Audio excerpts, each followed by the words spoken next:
কত টাকা পয়সা থাক, আপনার ছেলেকে আমার পছন্দ না, ওকে আমি বিয়ে করতে পারবো না। আপনারা এখন আসতে পারেন। চলো।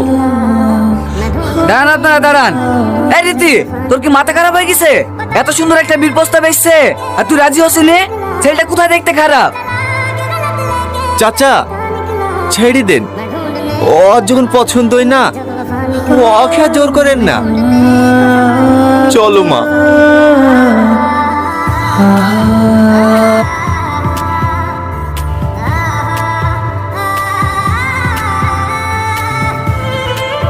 গাড়ির চাবিটা মনে ফেলে তুই চলে এসছি।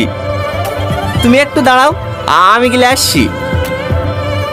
আমি ভুল বুঝি না চাচা, আমার ওকে খুব পছন্দ, কিন্তু আমি যদি এখন বিয়ে করে শ্বশুর বাড়ি চলে যাই তাহলে আমার ভাই ঢোকার কি হবে? ও তো এখনো পর্যন্ত একটা কাজও করতে পারে না, ওই চলে গেলেও না খেতে পেয়ে মরে যাবে।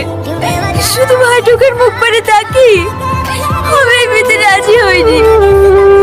তুই এ কথাটা ওদের সামনে বলতে পারতি, ওরা যা মানুষ দেখনো, দরকার হলে তোর ভাইটাকেও সাথে করলি যাইতো।